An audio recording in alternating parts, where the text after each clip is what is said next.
and welcome to another edition of MoE Conversations. Conversations with the Ministry of Education about topical issues in Trinidad and Tobago's education sector. I am Dr. Nian Gatsby-Dolly, Minister of Education, and I'm happy to have you join us for this small nugget today.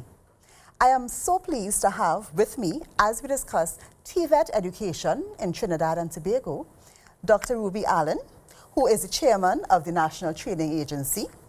I'm also happy to have Ms. Carol Bikram, who is our Director of Research, Planning and Technical Services at the Ministry of Education, and a dose of very young blood, Ms. Naomi Frederick, a graduate of the Steel Pan Manufacturing Program. And we're going to hear a lot more about how she fared following her TVET education. So we are looking at TVET education, technical vocational studies, and how they are carried out and conducted in Trinidad and Tobago and their importance to our national development. And so, without further ado, let's bring Dr. Allen into the conversation. Dr. Allen, how are you? I'm very fine, thank you. Wonderful. Really happy to have you with us. You're welcome. So let's start right off. What is TVET education? TVET education focuses on the development of skills, the development and acquisition of skills. So it's not just knowledge, it's looking at what the person can do with the knowledge at the end of the day, and also contributing to personal development and also to employability. So when we talk about TVET, we're really talking about those skills that are being developed for employment, for industry, and for application, whether it's in the home or in the office, or generally speaking, in terms of lifelong learning. And some of us may know it by the old name TechVoc. Yes. You know, yes. TVET is the new name for these subjects that deal with vocation, skills, hands-on.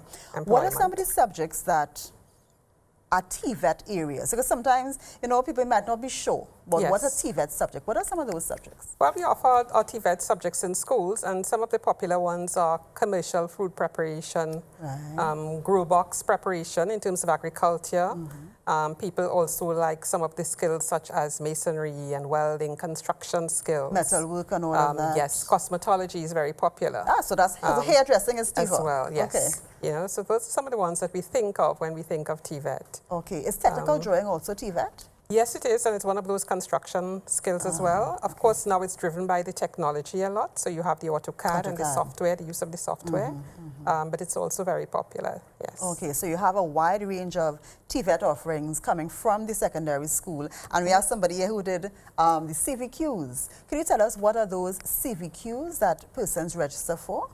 The Caribbean Vocational Qualification, which we call the CVQ, is really a regional qualification which is based on occupational standards. So rather than just taking an area of knowledge, a subject, let's see, and determining what the content would be and teaching that content, we allow industry to develop occupational standards. And industry in that sense would determine what is required to perform a particular job, you know, in the company or on the workplace. And using those parameters in terms of what's required, the occupational standard is then used to develop a qualification, and someone can actually earn the qualification by independent learning, by learning on the job, by apprenticeship, or a combination of workplace and classroom learning, and then be tested for competence and acquire that qualification. So the entire qualification is built out of what industry says is required for performance in the workplace. So therefore, those CVQ subjects, so somebody may be doing CXC, but they will be doing CSEC, which we are accustomed with. So that would be your academic subjects. Yes. But if you're doing a TechVoc or a TVET subject, you may be pursuing a CVQ as your qualification, not a CSEC. Yes, and also the Caribbean Examination Council would be awarding as well the CVQ. We also have the TTNVQ, which is the Trinidad and Tobago National Vocational Qualification. And in those cases, those would be standards which were developed by local industries, but have not been tested at the regional level as yet. So in that case, you're sure that you're getting a qualification that meets the requirements of the employers in Trinidad and Tobago.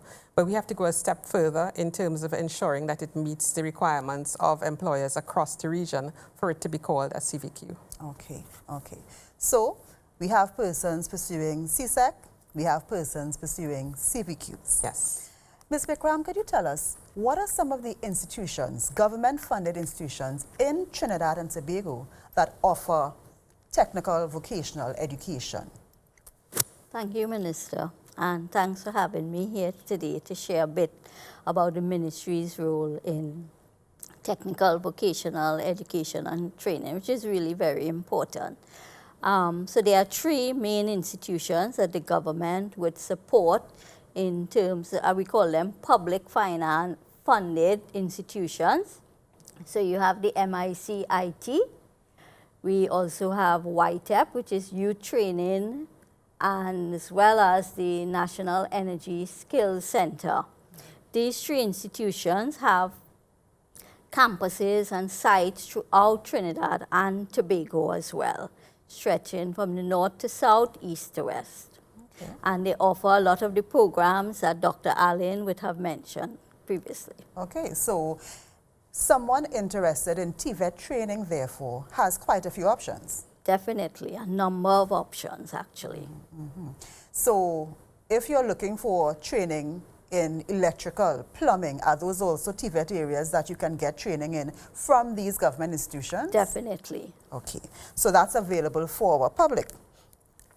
Why are TVET subjects important? And that's something that, you know, we need to establish. Is it important to do TVET subjects? Why? What does it lend to a person to do this type of practical, hands-on skill training? Could I ask Dr. Allen to comment on that? Yes, education is something that has to be holistic. Mm-hmm. And when I say that, we have to cater for persons with all types of interests and persons with all types of abilities. And so TVET offers just one of those options. And persons who like to work with their hands, persons who like to do skills-based subjects, they offer the TVET subjects, and they normally excel at those subjects. We have a number of cases where persons may be driven to go into certain subject areas only because they do not find anything that's available in terms of their interest. And they may find that over time they become very disenchanted, they lose interest in school, and they perform at a lower level. When we have a wider range of options available for students, including TVET subjects, we often find that they're able to make those choices based on what really interests them and what they want to take into a career. Okay. Carl, could I get your perspective? What is important about TVET education and skills training? Students, if we look at the future, I think there will be greater opportunities in tech voc areas as we go forward. Important to note, a lot of students who do TVET subjects can actually become they're employed, self-employed. Entrepreneurs. Yes, and as they develop, they could form their own businesses where they can actually have their own clientele and provide those services across the country. You don't have to be centered in the towns or the cities, but across the country, really. You know, and it's so interesting now because what you find is that there's a wide range, since we have entered the COVID situation, what you've seen, especially on Instagram, is a ballooning of young business people. Mm-hmm. And they are doing, from what you have described, TVET things. They are cooking and baking. Yes. They are doing cosmetology, hairdressing, makeup, and you see all of that coming in. And the entrepreneurial link between TVET education and our business or micro enterprise, I think that cannot be overlooked, and what it can really contribute. And in a time where many people are having to reskill because jobs are being lost, it might be even more important to consider TVET education and what that can bring. Let's bring Naomi into the conversation because we have her here, and she has been a student doing TVET. So Naomi, tell us, what are some of the important lessons you learned doing a TVET subject? Tell us a little bit more about your experience, what you studied, and the things that you learned from doing TVET. Thank you for having me. I'm really excited to talk about this topic today. Well, I study mechanical engineering technology at MIC for the last 3 years. And my experience so far, I can't even describe it because I learned so many things. And being at MIC actually encouraged me to start my own company called Women of Steel, aka Women in Steel Limited. Women in Steel Pan Limited, sorry. And we cater for female advancement and the promotion of the steel pan industry, and also we want to create a sustainable business where people in the industry can look for employment from that, especially in the steel pan industry. Sorry, Right, I'm a bit nervous. That's right. But So you went from secondary school into MIC, yes? All right. So what did you study at secondary school to allow you to enter MIC? well, I did languages in school, but our school, I study at Mucrapo West Secondary. They introduced a new class, the language class, and they decided to put a CVQ with it, pan manufacturing. They wanted to see how a language class could have worked with this area here, and it was actually really successful. It was 18 ladies in the class, no males, and that is really important. And we was the first to get a level 2 in that particular CVQ, steel pan manufacturing, at Mucrapo West Secondary School, and PCS played a huge part in it, Pan in School Coordinating Councils. Now it have 9 schools in Trinidad and Tobago that actually teaching pan manufacturing as a CVQ, and that is really important to me because I think the foundation starts there with steel pan, and we should pay more attention to that. After secondary school, my teacher encouraged me because he saw a skill. He saw that I was really interested, and I love the steel pan, I love our culture, and I had no doubts in my head. I was like, okay, I'm going to MIC for 3 years, and it doesn't matter because I think I could use this opportunity to build on something that is really important to me and that is vital for our culture. And So if they did not pair that particular CVQ or TVET course with languages, do you think you would have been interested in doing it? Would you have naturally gravitated to it? Yes, because I am very curious, a bit fast. So I would go by the music room every single day and want to pound the pan and play it, and you know, drawing star lift, and the school was seeing a great interest in that. So there was like, I think that we should do this. And the students, everybody was willing. And I think that I would have been in this area even if they didn't offer it at our school.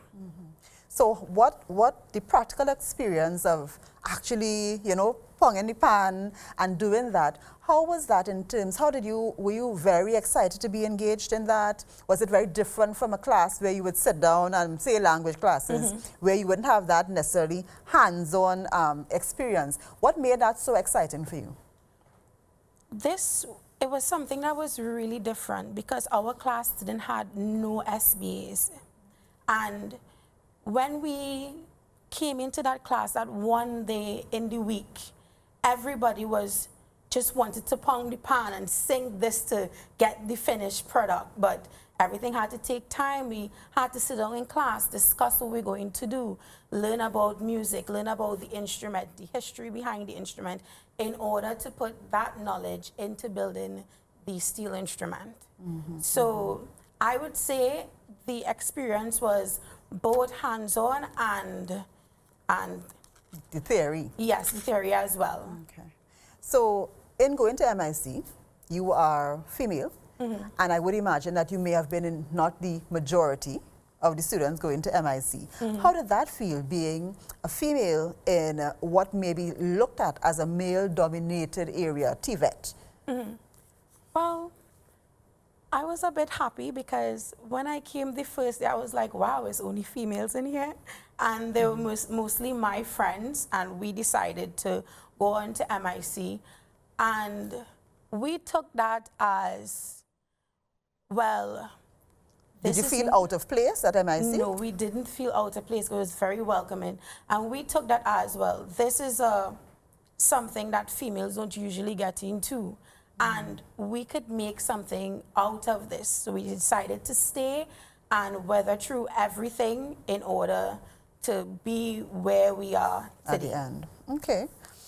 All right. So we've heard from Naomi. We've seen her passion about how excited she felt, doing a TVET subject. And it may be a part of the creativity, because it gives you that chance to work with your hands and to see a product. Because she spoke about sinking the pan and, the product of it all. And TVET has that effect on you because, you're actually doing something and seeing a result, coming from that. How can TVET be used to inform national development? And what is the NTA's role? Because Dr. Adin, you were the chairman of the National Training Agency. Yes. What is the role of the NTA in TVET regulation and the contribution of TVET to national development? In terms of national development, the NTA sees TVET as the engine room of the economy. This is where the artisans, the technicians, the tradesmen are developed. That helps to drive our competitiveness as a nation. The NTA's role in terms of TVET is to ensure that there's quality, to ensure that there is efficiency, to ensure that there is inclusivity as well. When I speak about quality, you have a lot of providers of technical and vocational education and training. And the programs, people want to know, well, do they meet international standards? What about accreditation? What about quality assurance? Well, the NTA plays a very important role in terms of setting standards for the training providers, for monitoring the training providers, and we have what is called center approval. So you have centers that will be NTA approved, and you know that you can guarantee that if you send your children or if you attend one of those centers that are approved, that they meet the international standards for technical and vocational education and training. In terms of the efficiency of the sector, you want to also ensure that the resources that are being committed to TVET by government are being utilized in a way that brings certain outcomes. And those outcomes would be the quality of graduates, the level of graduates, and also ensuring an adequate supply of workers for industry. Because in terms of employment opportunities, you want to ensure that you have the numbers that are required by industry, or you have skill gaps. And if you have skill gaps, then you have issues in terms of your competitiveness of your industry. So the NTA also ensures that. The NTU, in terms of inclusivity, it is again coming back to that thought that you want to cater for a wide range of persons with a wide range of interests. And I know that we probably talk about that, but TVET has a certain stigmatization sometimes.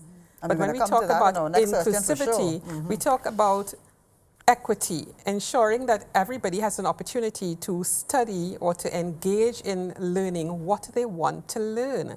And it's not about having something being more important than the other. It's just a matter of interest. It's just a matter of what you love. And that young lady a while ago was talking about what she loves to do. And that's what TVET offers. TVET opens doors for young people to really find what they want to do, to find their niche, to develop it, to make it into a career, to make it into something that they can engage in for their lives. Okay. Yeah. So the NTA then has a regulatory role. It does have a regulatory role, which is largely quality assurance by ensuring that the providers meet acceptable standards. At this point in time, there is no legislation which would require that persons comply with the NTA standards, but we have also been working towards getting that.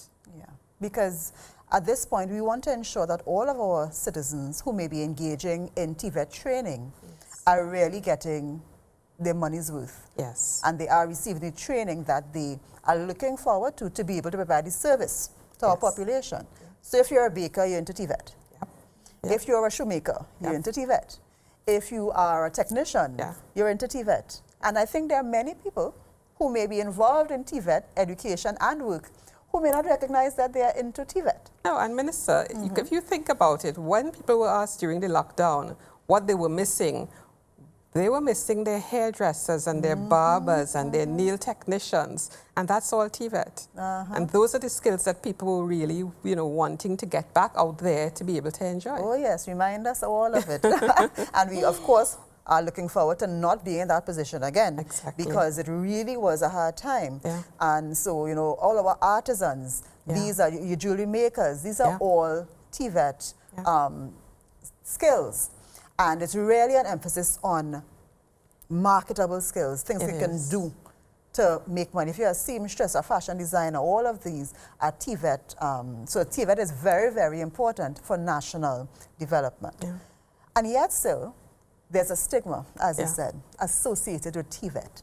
And I'd like to get all of your perspectives, maybe Carol, you can start with you, about why do you think, what is this stigma and why? Why do we have this stigma that, you know, persons who are involved in TVET, and we just spoke about how many, the breadth of persons involved in TVET, how is it that there's a stigma associated with TVET, and why you think that is so?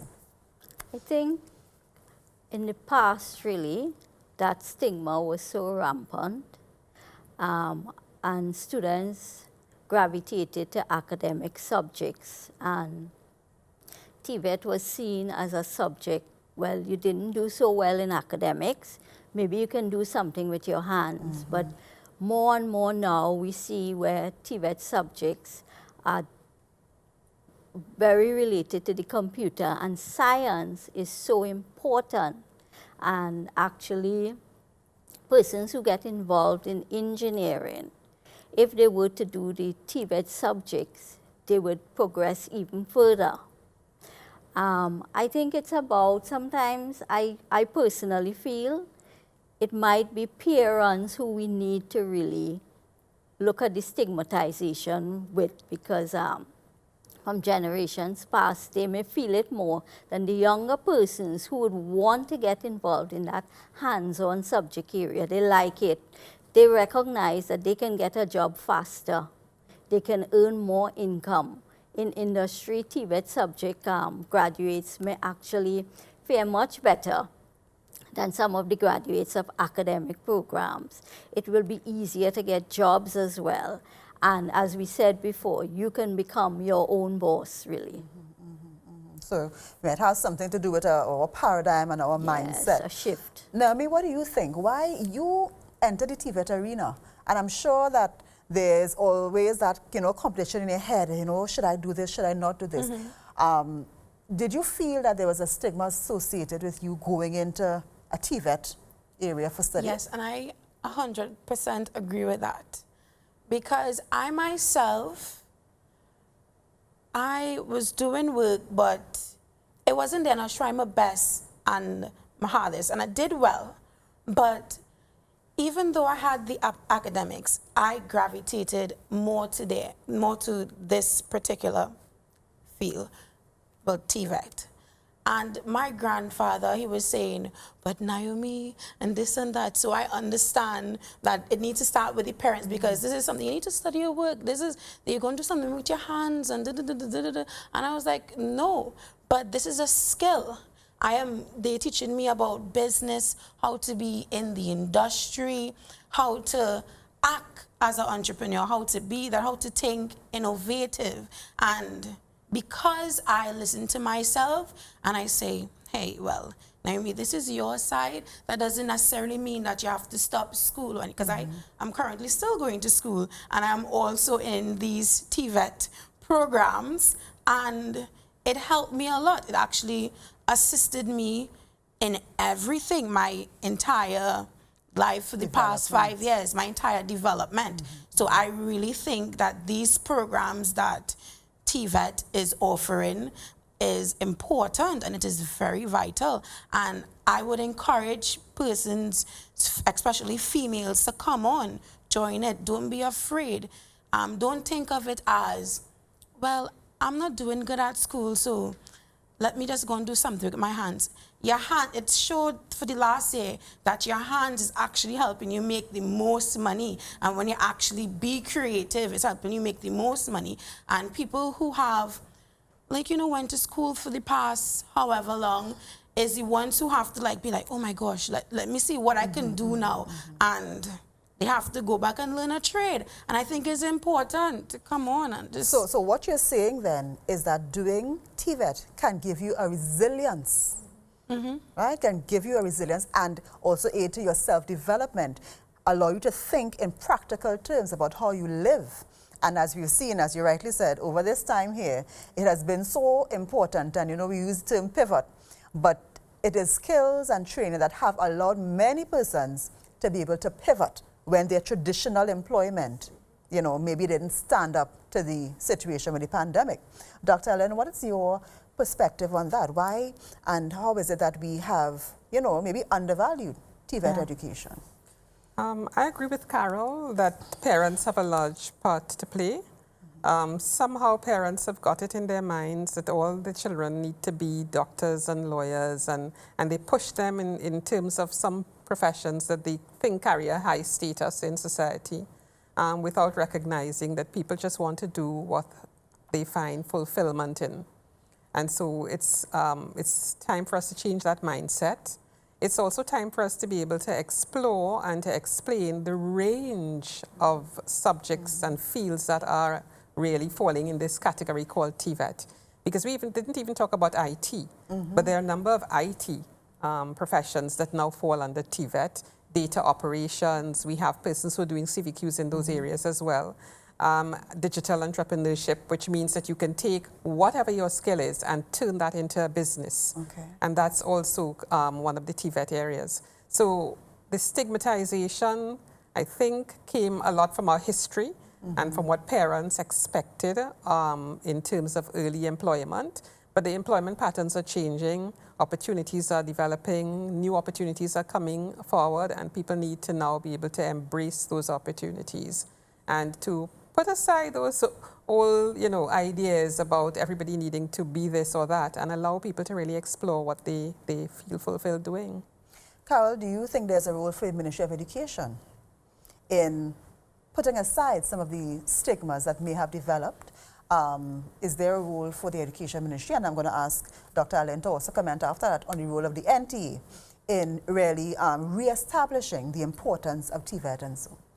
Definitely, and even when we look at the education policy, which I had a part in and in developing, and when we were looking at it, I insisted that we cannot keep one chapter only on just tertiary, because skills education will be left behind. And we felt it was important that TVET and the role of TVET must play a pivotal role, as you said, and that it must be kept separate from just within tertiary. Then we would focus too much on academics, and it would be left behind. And I think it's a good thing. Even when we had consultations last year, a lot of questions from the public came in on the TVET subject areas, really. Okay.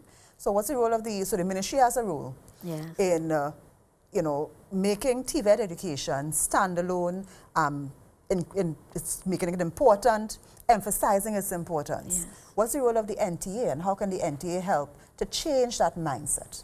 The NTA over the last 2 years was accepted by UNESCO as a UNIVOC center. There are UNESCO UNIVOC centers across the world, really. We're very fortunate to have that one in Trinidad and Tobago. And it's one of those focal points for the development of TVET, so that the NTA has been working towards building its website, for example, where we would have more information available on TVET careers for young persons, where there'll be a portal that they could go on to, and that portal will give them information in terms of the careers based on their interests and based on what they may have already done. There's the opportunity for persons to come in and have their skills assessed by the NTA and earn a qualification in what we call our workforce assessment centers that are approved by the NTA. So there are a number of things that will lead into careers in TVET, which the NTA as a UNIVOC center will be disseminating information on in the months to come. Yes. All right. So the persons who host the lives that we have been sustained by over the COVID period, those who host the lives, those are people who are involved in TVET education. Exactly. Those who are taping our show today. Exactly. These are TVET professionals. Yes. So again, the concept that TVET is somehow when you do that when you have no other skill and you can't follow academics, that is a completely flawed concept, and it's something that we need to, as parents, it is also something that we need to teach our children, that, you know, TVET education is important, skills-based learning is important, and it aids in national development and also your personal development. We heard Naomi say every aspect of her life was impacted by what she learned in TVET education and how that practical worked for her. So as we come almost to the end, I want to ask a question about COVID-19 and TVET education, because hands-on and not being able to gather and all of that, you know, they don't necessarily go together. So how has TVET fared, or some aspects of TVET fared in the COVID-19 pandemic scenario? Yeah, well, we've all struggled because we were being forced to move from face-to-face to remote mode immediately. What we engage in education is now called emergency remote teaching. And that's where we've all been forced to put some distance and use the technology to bridge that gap. So in terms of TVET, that transition would have been made as well. The difficulty, of course, is the high level of practical interaction that you require. And so a number of demonstrations, live demonstrations are being used, again, using the media. So you have the live demonstrations, you have simulations that are being used. I remember looking at a simulation some years ago in industry where they were training persons to handle valves, and they used a tap. You can use the kitchen tap and you can simulate that action of opening and closing the valve. So there are a number of ways that you can do simulations. A lot of them now are computer simulations, and they're very live, you know, looking. And so the institutions have had to use those as well. But you don't compromise the development of the actual skill, and the assessment of the skill still has to be done even after the pandemic. Naomi, you would have been in the midst of your study when the pandemic would have hit us and the effects of that. So how was your experience doing this practical subject and not being able to do your hands-on? It was a bit challenging because last year we were supposed to do exams in June, our final exams, and that had to be pushed back. So we had to take our work, our hands-on work, and put it online on Zoom. It was a bit challenging because sometimes when the teacher talking, you're not really hearing him. So when some of the regulations was lifted, we went on apprenticeship to different panyards, the Quadriton family, and we had to do everything separate, and it was a bit different because in pan manufacturing, you have to be listening to your teacher. He might come and take your hammer and show you what to do. So it was a bit challenging, but we persevere and we actually did the exam. And also too, you all touch on how IT is also part of TVET. I had the opportunity to make a pan manufacturing video for ECCE, and it was a bit difficult for me to do that because I can't be there in person to show the students like what to do. So I had to, you know, take out my camera, do a little bit of editing. So now I develop a new skill. Yeah, exactly. So I am really happy. So I can look into these areas. So now I could take up IT or take up, you know, videography or something like that. Which again would be TVET. Yes. So, I mean, the fact is that there's so much breadth in terms of what TVET education is, and it builds your creativity, it builds your self-development, and there's a certain sense of satisfaction as well, because you're actually creating something and seeing the results of it, you know, at the same time and so on. So as we wrap up, a final question for everyone. There's been a call in some quarters, and it certainly came out of our consultation by some persons as well, for TVET subjects or a TVET subject to be compulsory in secondary education. So just like math and English, there's been a call in some quarters for a TVET subject to be compulsory for students. So I want to ask each of you to just give your brief perspectives on that. We can start with Naomi and we'll come down to Dr. Allen. Well, I am all for that. Well, I am an advocate for steel pan and the steel pan industry. I put myself in that position. All right. She declares her interest. And I think that steel pan and steel pan education, that includes manufacturing, that includes tuning, performance, arrangement, everything should be in the school system. And you know how the panel is, we're not really stable because not much thing is documented. And I think the foundation starts at the education level. If we introduce our children to it and give them the opportunity, well, they'll be like, wow, when I grow up, I would like to be a manufacturer. And I'll be like, cool. So it should be like an easy transition from primary school, we introduce them to something, secondary school, move on to tertiary education. And I think that should be mandatory. It should be there. It's really, really important in order for us to develop our culture, for us to learn more of the business style. Because to me, steel pan is a worldwide thing and everybody else is recognizing it. And COVID showed and it revealed that the steel pan is a novelty instrument and this could be used as a business and we could build something on this that is so terrific. And we need the opportunities, we need the stuff, we need it to be in schools, we need it there, and it's very important. In another iteration of my life, I can tell you I'm so proud of her, you know, promoting the natural culture of Trinidad and Tobago. So Naomi is all for making a mandatory CVQ or subject at the CSEC level. Ms. Bikram, what's your perspective on that? I really don't think that we should have any objection to that.